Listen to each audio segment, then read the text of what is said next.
The Stone Zone with legendary Republican strategist and political icon and pundit Roger Stone. Stone has served as a senior campaign aide to 3 Republican presidents. He is a New York Times best-selling author and a longtime friend and advisor of President Donald Trump. As an outspoken libertarian, Stone has appeared on thousands of broadcasts, spoken at countless venues, and lectured before the prestigious Oxford Political Union and the Cambridge Union Society. Due to his 4+ decades in the political and cultural arena, Stone has become a pop culture icon. And now, here's your host, Roger Stone.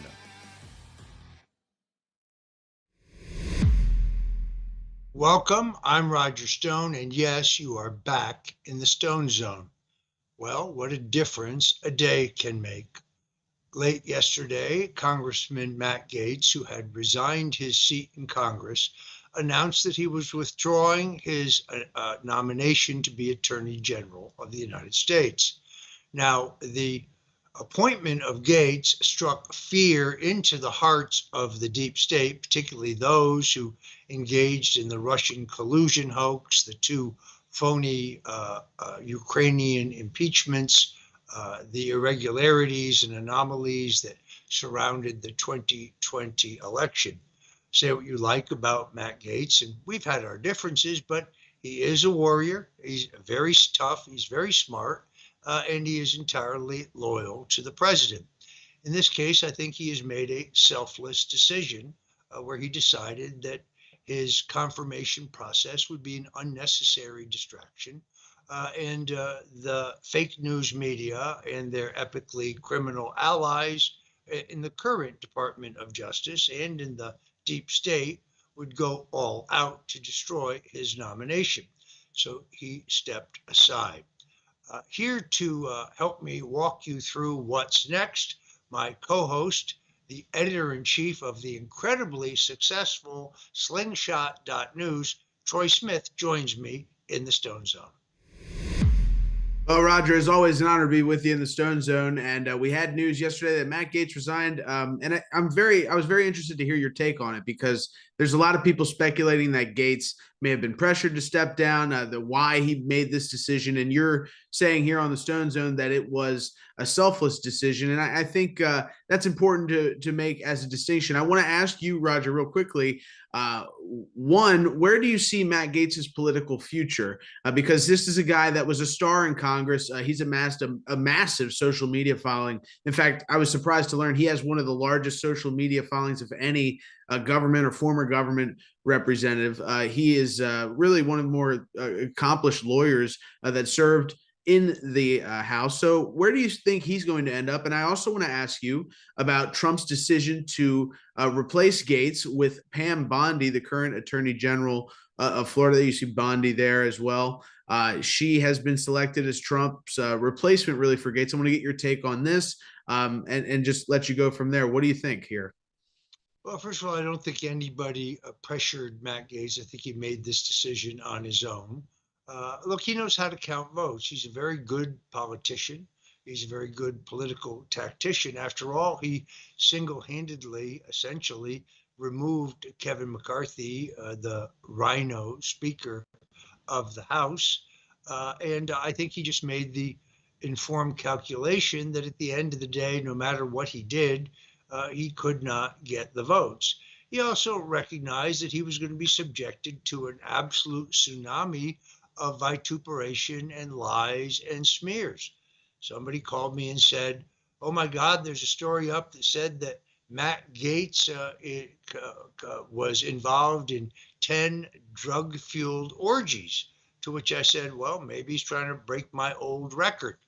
Of course, before I changed my life and was redeemed in the blood of the cross. I was a pretty wild child at one time. It's a long time ago.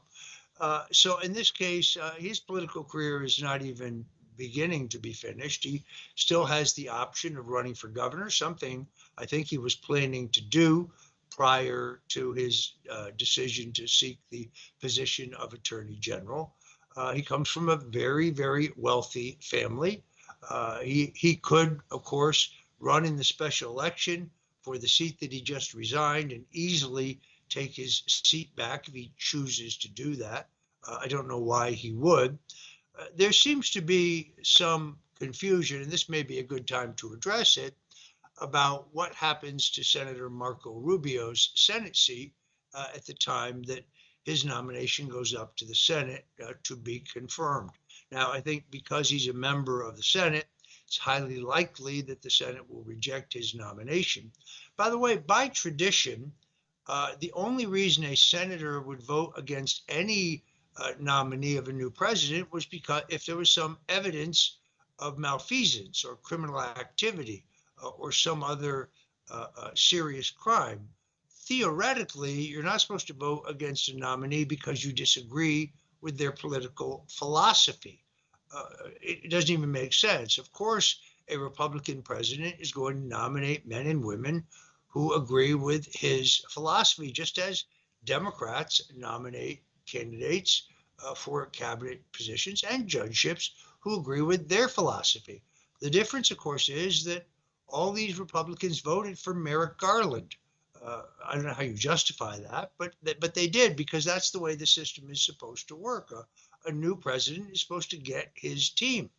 So this process, yet again, has become politicized. Now, even though Marco Rubio's term runs until 2028, because he is resigning early in the process, there will be a special election for that seat in 2026.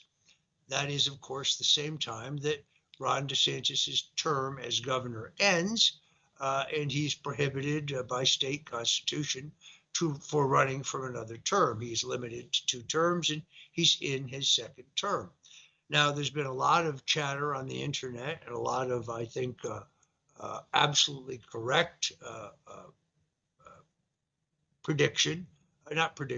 promotion of the idea of Lara Trump being appointed to that seat. Frankly, she would be great. It would be a great appointment. But there's no reason to believe that Ron DeSantis is going to appoint her. Ron DeSantis never appeared at any public event for Donald Trump in Florida in the general election campaign. In fact, if you go back and look, he never actually even endorsed Donald Trump. What he said was he was withdrawing from the presidential race because it was clear to him that a majority of Republicans, both in Iowa and across the country, wanted Donald Trump. But he never said, I support Donald Trump, I endorse Donald Trump, I'm for Donald Trump. Trump had a terrific rally in Doral. If the governor had shown up, he would have gotten a tremendous response, but he didn't do that. I think it was a mistake born of jealousy and bitterness, but make no mistake about it. Ron DeSantis will not appoint Lara Trump to Mark Rubio's seat. In fact, I don't think he'll appoint any Trump supporter. What he will do is appoint a caretaker. Now, he probably thought about resigning as governor, letting the non-entity who's the current lieutenant governor, we won't show you a picture of her because nobody even knows what she looks like or has ever heard anything from her. She would then become governor. She could then appoint Ron DeSantis to the Senate seat. The problem, of course, is that historically, this has been tried before. In some cases, governors have just appointed themselves. In other places, they've stepped down, let the lieutenant governor become governor, and the governor has appointed them. No governor who's ever done that ever has gotten reelected in the next election. The voters don't like it. They feel like they should have some input into this process. So I originally thought that Governor DeSantis, who desperately needs money, both political money and personal money, would have a problem with that period between 26 and 28 when he could do one of 2 things. He could run for president again, which he almost surely will do sooner or later, or he could have hoped that Marco Rubio would not run for re-election and run for the seat then. What I predict to you now is he will appoint a caretaker to the seat, somebody who will pledge not to run again when the seat comes up in 2026, and then he'll be out of office or on his way out, and he will run for the seat himself. Now, he's not going to get that unopposed in a primary. He will face a primary from someone, And there's another guy who has a lot of say in this matter. His name is Donald Trump, and he may have a candidate. If Lara Trump and Ron DeSantis go head to head in a primary, and Donald Trump is campaigning actively for his daughter-in-law, who do you think's going to win? Well, Roger, the one thing I would caution is that, we've done it on this show as well. We examine how DeSantis was able to secure his victory in 2022. And what we saw were a tremendous amount of conservative mega donors, people who were looking at the time to get away from Trump, donating millions of dollars to a PAC, which is Florida Voters in Charge. People can look this up. And that entity, Roger, dispersed hundreds of thousands of dollars to the individual counties' election supervisors. So it's my opinion, especially when we look at Amendment 3, Roger, this election cycle. I think that truthfully, there was overwhelming support for this amendment. When I talk to people on the street and I talk to people I know, even people that were more conservative, they viewed it as an issue of liberty and freedom and something that, as responsible adults, we should have the right to do, especially in a state like Florida that prides itself on being free. And the results of that amendment vote, Roger, were it was more than 50%. I believe it was 55, somewhere maybe north of 55% of the vote, but it didn't get to 60%. And when I looked at who was opposing this bill, really the only people that opposed it were Ron DeSantis and his sheriffs across the state of Florida, the people that he has helped, the people that he has fostered, and people like Gregory Toney down there in South Florida, Roger. So there's a history here of him playing dirty pool in Florida. And that would be the only thing I would say is, my question to you, how much control do you think he's going to be able to maintain post governorship of Florida? And where do you think his wife, Casey DeSantis, who always seems to be looming behind him and really maybe has her hand up as working him like a puppet, what is her aim in this? You think that she's going to run for governor? How do you think this shakes out? I think that their game plan has probably been disrupted. So I predicted for some time that when Ron's term as governor was over, that his wife was likely to be among the candidates for governor. But there are also a number of very strong potential candidates in that race. Jimmy Petronis, the state CFO, although today it appears that he's at least seriously considering running for Matt Gaetz's vacated seat. He lives in that district. Also, Byron Donalds, the America First African-American congressman from the Naples area. He'd be a very strong candidate. I think he'd be excellent. Wilton Simpson, the state agriculture commissioner, who has, I think, more money in the bank than any other potential candidate. Hard to form a mental picture of him. I have never met him, but he has quite a war chest. I think he would be a candidate. I thought Casey DeSantis would be their candidate. Matt Gaetz has talked about running. Conceivable that he will now head in that direction, given the developments of yesterday. So it's a wide open race. I'm probably leaving some people out, but that race. Mike Waltz, who appointed national security advisor, he was seriously considering that race, for example. So look, in politics, a week is a lifetime, and it remains to be seen. But I think it's a pretty sure bet that Ron DeSantis will seek that seat, but only doing so as a stepping stone for another presidential campaign, which I don't think will be successful. Before let's go into the next step of this. The president almost immediately appointed former Florida Attorney General Pam Bondi as his Attorney General. I actually sat with her last night at Mar-a-Lago. We had a drink. I think this is an excellent appointment. Anybody who thinks that she isn't every bit as tough as Matt Gaetz really underestimates her. She's entirely loyal to the president. The president trusts her. She was a very good attorney general, much better than the one we have now, Ashley the Mouse Moody, who doesn't seem to have much of a record. I can't really figure out what she's done as Attorney General other than fill the office. I actually, ironically, Pam Bondi was my dark horse candidate for governor. I like the idea of her running for governor. Now, obviously, she has a more important role to play. I think she's going to be excellent. I think that she's going to be every bit as aggressive as Matt Gaetz would have been. I think that she has less controversy regarding her confirmation.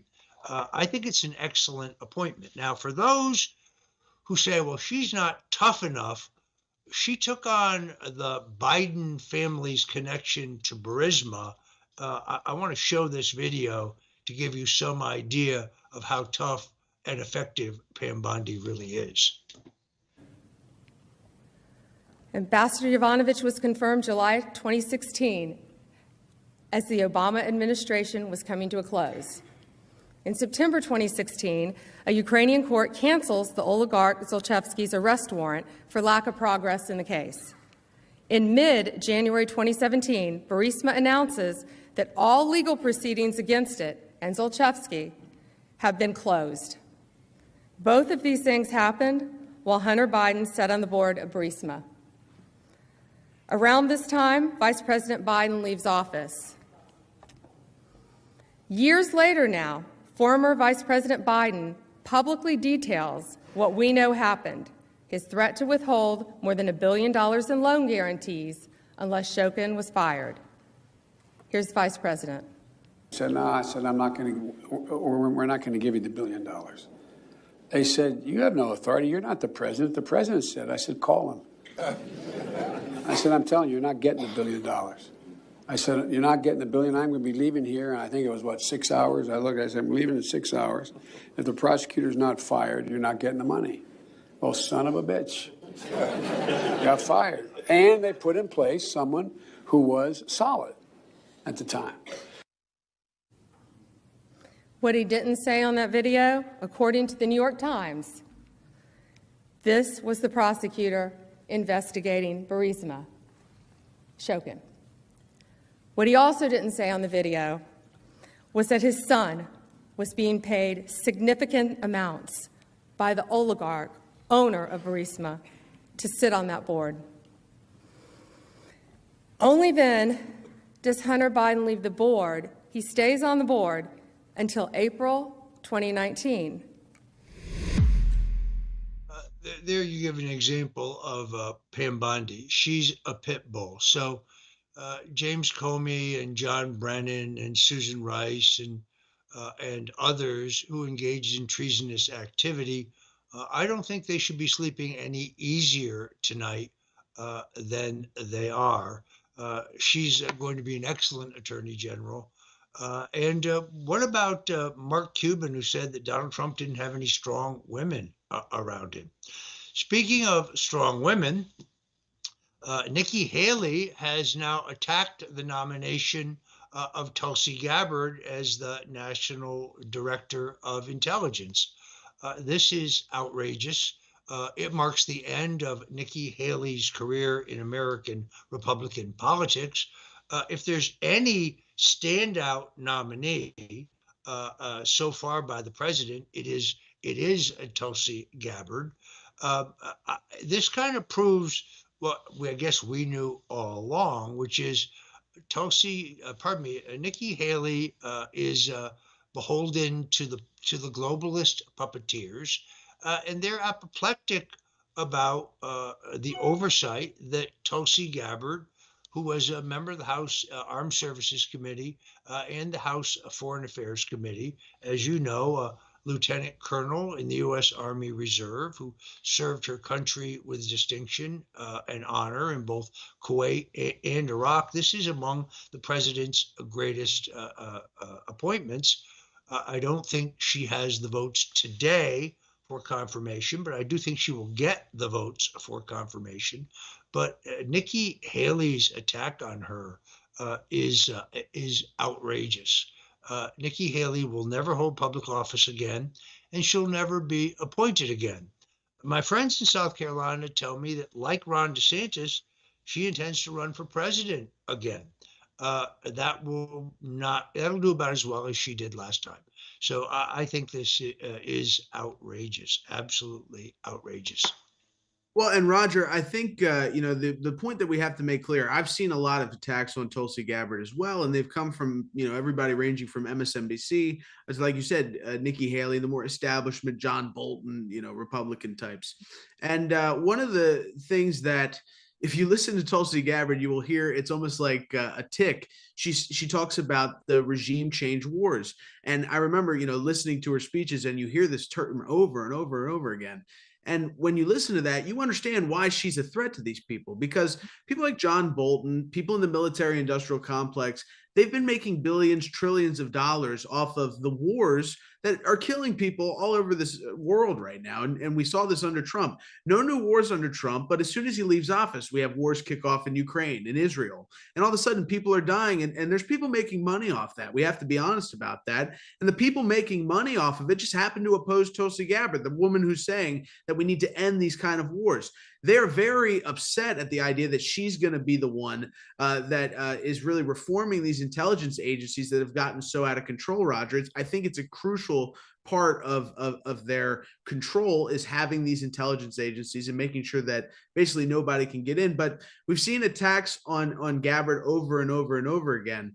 And my question to you is, when you get down to it, this is a woman who was in not just in the Democratic Party, but behind the wheel. I mean, she was a vice chair of the party. She's seen how the Democrat Party operates. And while the Democrats bring on people like Liz Cheney, they bring on people like Dick Cheney, who are hated, generally. But the Republicans get people like Tulsi Gabbard. They're trying to stop this because it represents the coming together of Americans against their complex, Roger. It's a political realignment that we talked about so much here of all these parties coming together against the establishment. That's what really angers them, isn't that she represents really the people coming together against them, right? Excellent analysis, and I agree with everything that you say. The other big story that we talked about earlier today that I want to cover is this effort to insert Mike Rogers, the former congressman from Michigan, as FBI director. Now, why don't we just offer the job to James Comey? I'm sure he's available. Mike Rogers has consistently defended the police state and the tactics that were used against President Trump in the Russian collusion hoax and the two Ukrainian impeachments. His wife runs a defense contracting business that got millions and millions and millions of dollars when he was ranking Republican on the Armed Services Committee, I believe. This guy has been a constant cheerleader for Robert Mueller and the Russian collusion hoax. He's a deep state operative. Yesterday, we saw Andrew McCabe, the corrupt the corrupt FBI official, saying that what Trump should do is to make Mike Rogers the director of the FBI, but that the appointment of Kash Patel as director would do massive damage to the FBI. But maybe Patel could be deputy director. This would be like oil and water. This is conceivably the worst idea I've ever heard. Mike Rogers is appointed. He will undermine Donald Trump, and you'll have a whole new impeachment fraud. There's only one man for this job. That is Kash Patel. This is the job he's prepared himself for his entire life. He's an experienced federal prosecutor who has himself personally prosecuted over 60 intelligence cases. He was the chief counsel to the House Intelligence Committee under Chairman Devin Nunes, where he conducted the investigation into the Russian collusion hoax. I remember when they released their report, and Adam Schiff and Eric Swallowswell and the rest of the criminals, Ted Lieu, I've had it up to here with that guy, they insisted that their report was wrong, that there was Russian collusion. There was no Russian collusion. Speaking of Adam Schiff, he was on CNN the other night, doubling down yet again, saying Top-level officials in Donald Trump's campaign were sharing polling information with Russian intelligence assets. Congressman, soon to be senator, that is a lie.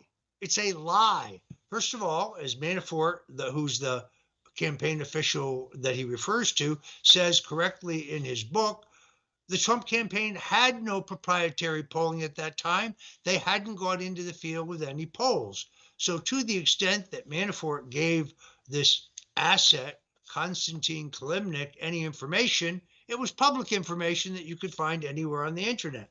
Secondarily, Konstantin Kilimnik is not a Russian intelligence asset. Doesn't matter how many times Adam Schiff and John Brennan say it, doesn't make it true. In fact, as the independent journalist Matt Taibbi has absolutely proved, Konstantin Kilimnik was an American intelligence asset, and he was reporting to our embassy in Kyiv.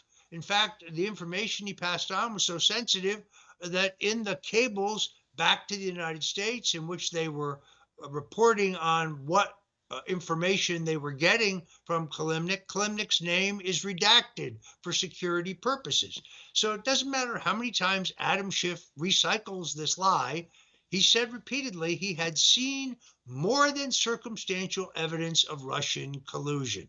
It's not Manafort passing polling to Kilimnik. It's also not my communications with Guccifer 2.0, which took place 3 months after WikiLeaks had already published all of the DNC and the Clinton campaign material, and the content of which is, because I made these Twitter direct messages public myself, they're benign. They prove nothing whatsoever. First of all, I wouldn't need a time machine chronologically to have been involved at all in how this information was derived from the DNC. And then secondarily, the content of the communications show no collaboration whatsoever. So Adam Schiff can double down and keep recycling the same lies over and over again. Doesn't make them true. Well, and Roger, I think it's important to point out, this is being recycled now with Tulsi Gabbard, and they're accusing her of being a Russian asset. Now, I've heard her talk about this publicly, and I just want to ask you about it because you've been under the barrel of government persecution because of Hillary Clinton's lies. And this accusation that Tulsi Gabbard is a Russian asset, that all stems from Hillary Clinton because Hillary Clinton saw Gabbard as a threat, taking down Kamala Harris, and we know how that basically shaped up. But I want you to talk about that, Roger. What's it like to live in a world where you can have FBI agents crashing through your doors over something that Hillary Clinton paid for in the first place? The entire Russian collusion hoax was paid for as a campaign stunt by the Clinton campaign, and that was proven in the Durham report. But now they're recycling the Russian asset as if none of that ever happened. I mean, is this bizarro land we're living in, or what? This is a constant tactic of the left. It doesn't matter how discredited or disproven or debunked any of their horse shit is. Just wait a few weeks and they will recycle it yet again. So the real issue here is very simple. If you support the two agreements that we signed with Russia, the Budapest Memorandum and the Minsk Accords, in which we absolutely agreed not to move, using Secretary of State James Baker's exact quote, not to move NATO 1 inch to the east towards Russia. In other words, if you support those two agreements, and if you don't support pushing Ukraine into NATO, the danger to Russia is which missiles on the ground in Ukraine pointed at Russia, then you're a Russian asset. If you're opposed to funding the Ukrainian war effort, well, that makes you a Russian spy or a Russian traitor or a Russian asset. That's what they say about Tucker Carlson. That's what they say about Alex Jones. That's what they say about me. That's what they say about Tulsi Gabbard. But this idea that the aggressor here is Putin, and that he's doing it because he has territorial ambitions. He wants all of Ukraine, and after that he wants all of Poland, and after that he wants all of Germany, And after that, he's going to take over all of France. This is ridiculous. He's made it very clear from the beginning that he will not accept NATO missiles pointed at Russia, sited in Ukraine. He's also made it clear that he knows, and Victoria Nuland, the criminal who orchestrated all of this before bailing out of the Biden Justice Department, admitted in a public hearing, there are bioweapon labs on the ground in Ukraine. And should there be an accident at one of them, the people of Russia could be imperiled. This is why, this is what this war is all about. If you say that, however, and I have just said it, you will be called a Russian traitor and a Russian asset. It's all completely disinformation. They talk about us with the disinformation. This war could have been resolved before anyone was killed. Biden himself blurted out in the beginning that he would have been willing to give certain parts of the Donbass back to Russia to resolve this. But when Donald Trump proposes that, hypothetically, they're going to say that, you know, he's a puppet of Putin. I don't need to tell you that this decision made post-election, not only to ship out, get every dollar they possibly can out the door to Ukraine before they no longer have the keys to the cash drawer, and to tell the Ukrainians that they can use NATO-supplied missiles, which are really U.S.-supplied missiles, to hit targets deep inside Russia. This is a provocation for World War III. I agree with Congressman Tom Massey, who I believe has introduced articles of impeachment against Joe Biden. He's either not running the show, which is most likely, or he's moving towards an undeclared war without the consent of Congress. Either way, he should be impeached, and we should move immediately to a Senate trial. Well, and Roger, we just got breaking news while we're doing this show. I just want to update you right here that we have from Dan Scavino. He's tweeted out and put on his True Social, and this is at 9:39 a.m. It's just now getting out to Politico and others. The tweet is, just spoke to President Trump regarding Mike Rogers going to the FBI. It's not happening. In his own words, I have never even given it a thought. Not happening. So that's breaking news here on the Stone Zone. It appears that Mike Rogers and his bid have to take over as FBI director have been defeated, which, Roger, in your mind, does that leave us basically with Kash Patel? I mean, that's what it would seem like to me. That's the only other name that I've heard really floated for the job. Your thoughts on that breaking news from Dan Scavino? Well, first of all, Dan Scavino is a good man. And secondarily, that's very good news. I'm not surprised by it, but it's good to know for sure. I can't speak to whether there are other candidates. Look, Kash Patel is so obviously the person for this job. There's nobody whose credentials or knowledge even comes close to matching his. If the president really wants somebody who actually will clean house at the FBI, then Kash Patel is the obvious choice. I've told the president this personally, as have many others. I'm hopeful that the president will make the right decision. Look, whoever he appoints, I will, of course, support, but he has the right person right there. Now, one of the other things I've heard, not from the president himself, but from others, is that there's a concern that his cabinet needs to be more racially diverse. There are no nominees so far who are people of color. Maybe he hasn't seen Kash Patel, but he's, I believe, of Indian extraction, an Indian American. He's pretty dark. This isn't about looks, it's about qualifications. For example, we have not named a HUD secretary.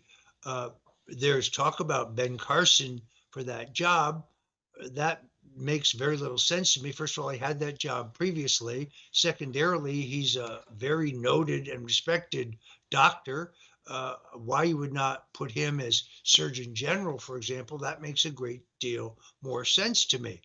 Seems to me that RFK identified in his campaign the lack of affordable housing as a major issue and problem in this country. And we should put somebody in the job of housing secretary who knows something about housing. I have been vocal in my support for William J. Pulte, Bill Pulte, of the Pulte home building family. Pulte Homes has built over 850,000 homes across the country. And Bill Pulte has some very good ideas based on President Trump's proposal for Trump cities and for taking a lot of the federally owned lands to build affordable housing. So I think that people should not be chosen on the basis of their skin color. I think they should be chosen on the basis of their qualifications, which is why I hope that the president will take Bill Pulte as his Secretary of Housing and Urban Development. And by the way, I would change the name of that department to the Department of Housing because we do need to clean up some of the blighted areas of our cities. But the real goal is to make housing affordable again. The fact is, whether you want to buy a home, whether you want to build a home, whether you just want to rent an apartment or rent a home, there is no affordable housing stock in America. It's almost impossible. It's particularly difficult here in the state of Florida. I can tell you that firsthand. So I hope the president will seriously consider the qualifications of Bill Pulte. I think he would be excellent. He's also, I believe he's 32 years old, perhaps he's 36 years old. He was on the board of Pulte Homes up until 3 years ago. He's made a couple $100 million on his own. It's the kind of success story and entrepreneurship that the president admires. His family started with nothing. His father was a legendary home builder. It's in his blood. He'd be an excellent appointee. I really hope he gets full consideration. Well, and Roger, there's a lot of policy changes that are going to be coming in the Trump White House, and especially when you compare it to what we're dealing with now. And one of the biggest reasons that I think Trump got this mandate, this overwhelming mandate from the people, was his promise to overhaul our immigration system, not only to secure the southern border, but to remove at least a majority of the 20 plus million illegal immigrants that have entered the country since President Biden has taken office in January of 2021.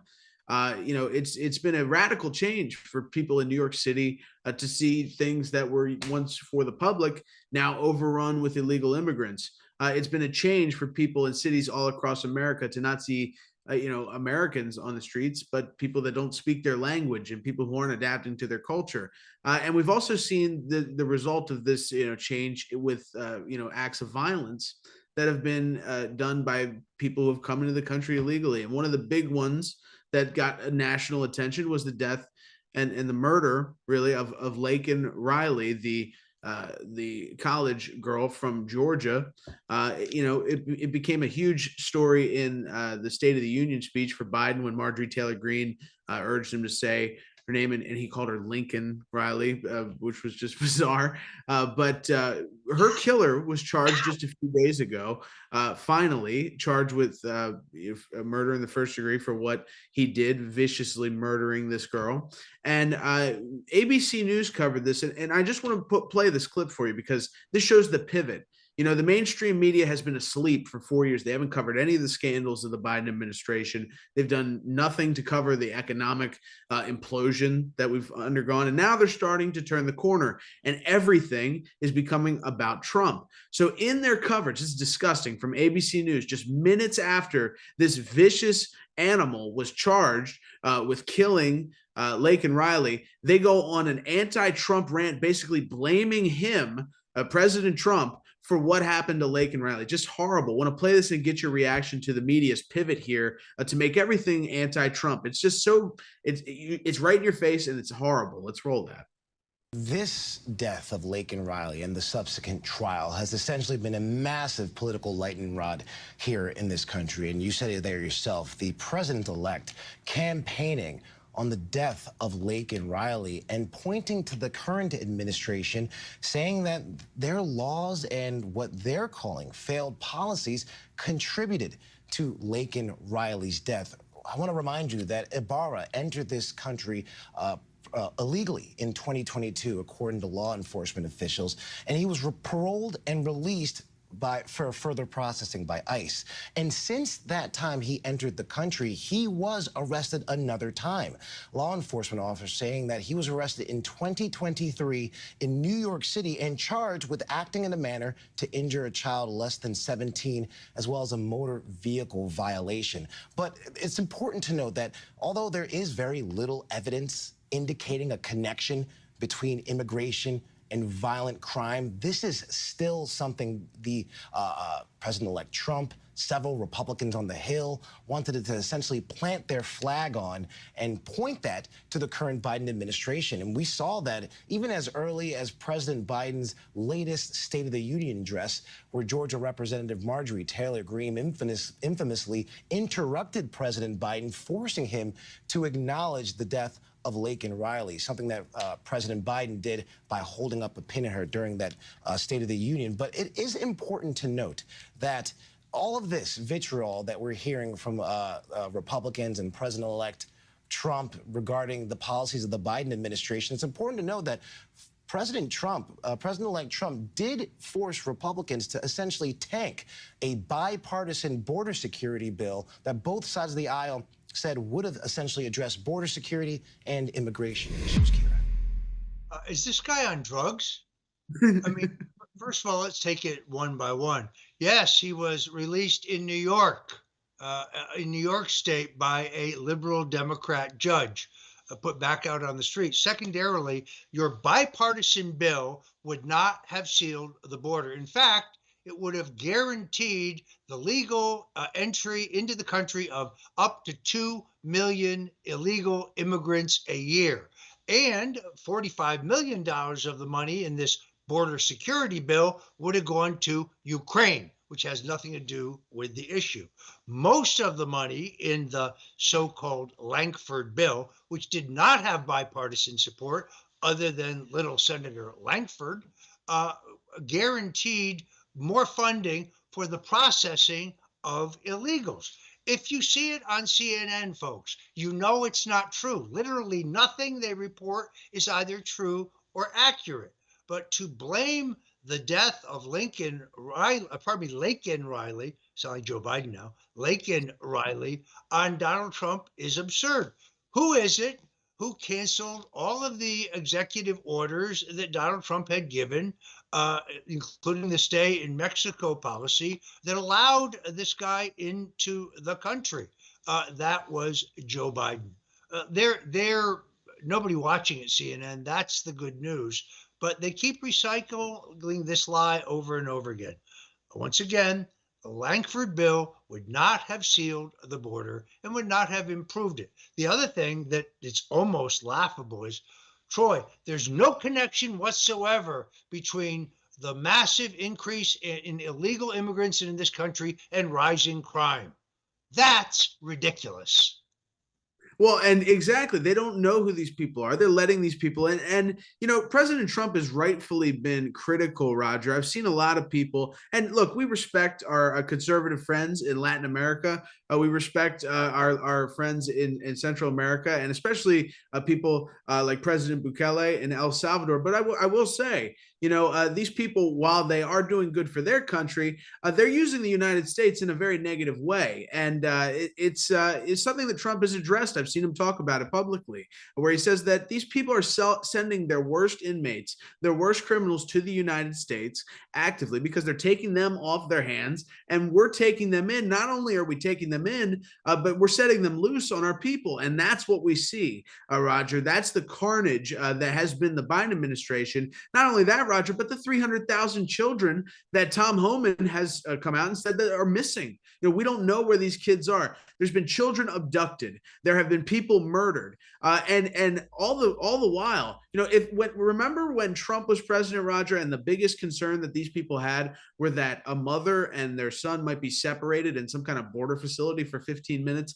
and they turned that into the biggest problem. Well, now that they have their way, they had 4 years to do it their way. We see what the result is 20 plus million people illegally entering the country, people like Lake and Riley dead, massacred, tortured to death, essentially. And what do we get? We get nothing in return. And the mandate that comes from the American people, Roger, in this election, I think has more to do with immigration than any other issue. I know you study this very carefully. Immigration really was the driving force in the 2024 election, wasn't it? It was the number one issue other than the economy. And it had direct bearing on the economy because, for example, Hispanics who were in this country legally resented the fact that they had to compete for jobs and housing with people who were in the country illegally. And while they were struggling to get by, the government was giving illegals preloaded credit cards, cell phones, temporary free lodging. Kamala Harris wanted to provide free health care for every single person who was in the country illegally. Now, she tried to backpedal on that, but she was unable to do so. Something else I want to touch on here, now that the left is probably, I think, prematurely celebrating the withdrawal of Matt Gaetz as a candidate for Attorney General, their new target is Pete Hegseth, the president's nominee for Defense Secretary. Again, a man who actually served his country in combat. Here's a video of him talking to Fox News. This is one of the rare occasions, by the way, you'll see one of the Trump cabinet nominees speaking. Let's take a look. The President of the United States for this amazing, humbling opportunity to be nominated to be Department of Defense. It's an incredible opportunity that we do not take lightly. I just want to thank the Vice President of the United States, J.D. Vance, who spent the morning with me, meeting with senators of the United States. We take very seriously the advice and consent role that the U.S. Senate has. We look forward to engaging in that process. We take absolutely nothing for granted, and we welcome the opportunity to talk to any senator that wants to talk to us. Did you sexually assault a woman in Monterey, California? I have, as far as the media is concerned, I'll keep it very simple. The matter was fully investigated, and I was completely cleared, and that's where I'm going to leave it. Thank you very much. I think we can expect there's now going to be a mountain of invective and smear of Pete Hegseth, but he's a pretty tough guy. It's interesting that they tried to say that a tattoo he had on his chest was a Nazi symbol. You can find it right here in this Bible. This is yet another leftist smear. He has a cross, the cross of Jesus Christ, on his chest as a tattoo. This is typical of the left wing. They hate him because he's a veteran.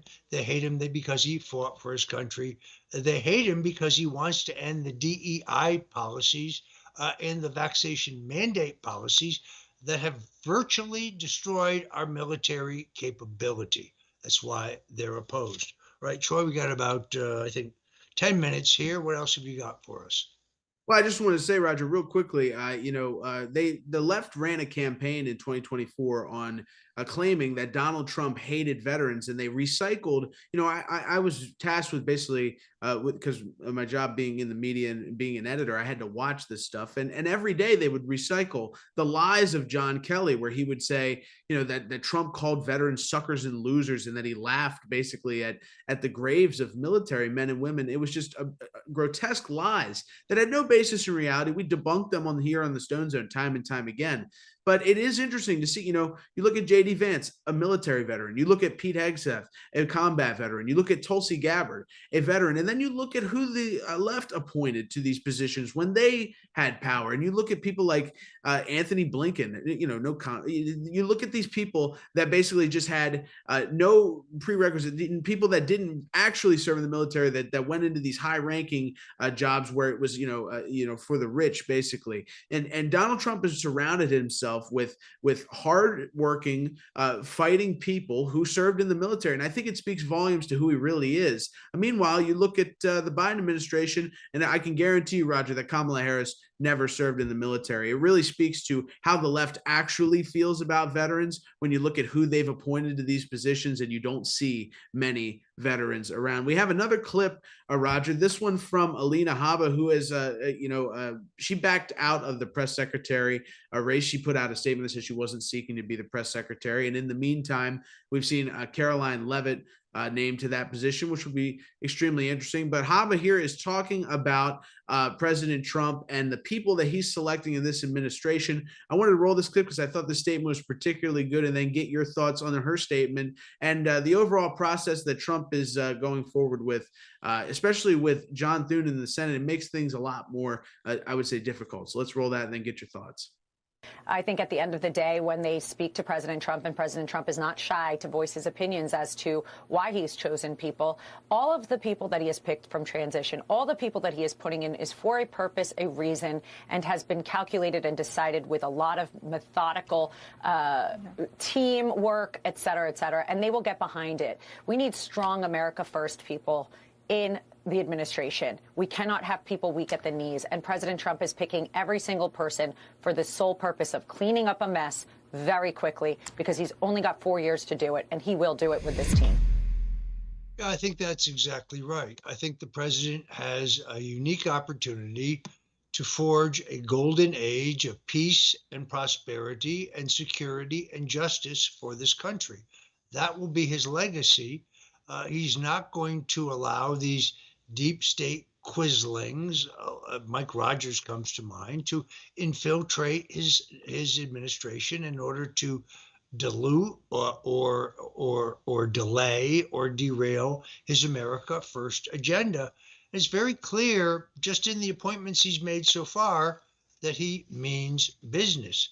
So I'm still exceedingly optimistic. I must say this, that if you're a Republican U.S. Senator and you have a reelection campaign in your near future, you need to think twice, think very hard about opposing the president's nominees. Elon Musk has made it very clear that he's prepared to finance challenges to Republican senators who won't support this change agenda. The president's endorsement is extraordinarily potent in a primary. So if you're, I don't know, Roger Wicker from Mississippi, where Donald Trump's approval rating is, I don't know, probably in the low 90s, I would think very long and hard about opposing his nominees. There's going to be a fight. We know that. It's going to be an uphill fight for Robert F. Kennedy Jr. because Big Pharma is apoplectic about the fact that he's going to take a hard look at the process by which we legalize drugs at the FDA. He's going to take a hard look at the CDC. He's going to take a hard look at HHS. He's going to take a hard look at the revolving door in which federal officials make decisions that make giant pharmaceutical companies billions of dollars. Then they leave the government and they go to work for those companies, becoming extremely wealthy.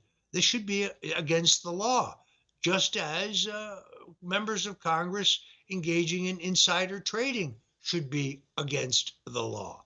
So it's a new day in America, and we are, I think this is going to be a fought out process. The political establishment was hoping, I guess, that if Trump did win, that they could once again distract or infiltrate his administration. That absolutely is not going to happen. Coming up next is going to be, of course, naming ambassadors to a number of these key questions. That competition is always very stiff, but the president's going to appoint ambassadors who share his America First vision and who want to improve relations with all these countries, but do so on a basis in which not one side benefits, but both sides benefit. All right, Troy, we're about out of time, so I want to say two things. One, we got to keep the lights on here at the Stone Zone. We didn't go to any commercial breaks today because we wanted to bring you as much political news as we can, but We are still sponsored by the great people over at mypillow.com, mypillow.com.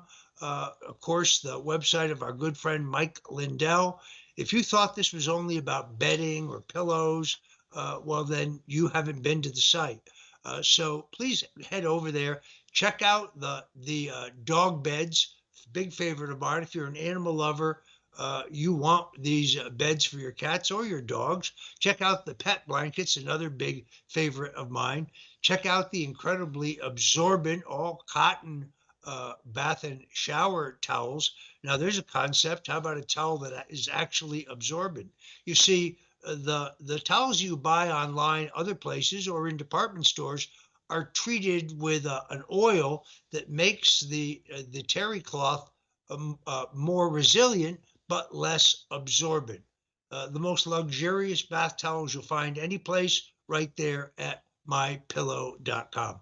Whatever you buy helps us earn a small commission here and keeps the Stone Zone going. So please go over to mypillow.com, and when you do, remember to use promo code STONE. Mrs. Stone, who has to pay the bills in our household, will be very grateful when you do.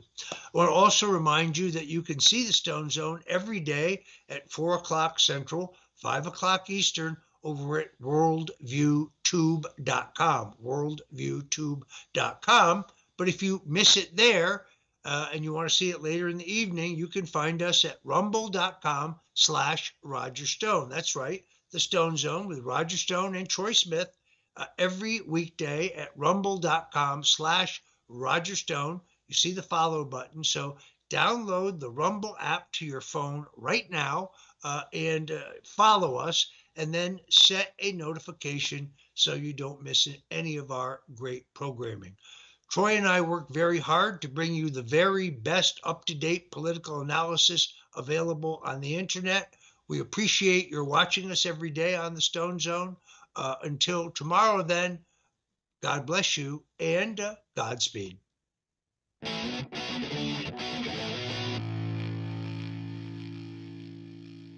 A man who's gone through hell, but he's kept going, and he's smart and he's strong, and people love him. Not everybody, but people love him and respect him. Roger Stone. Where's Roger Stone?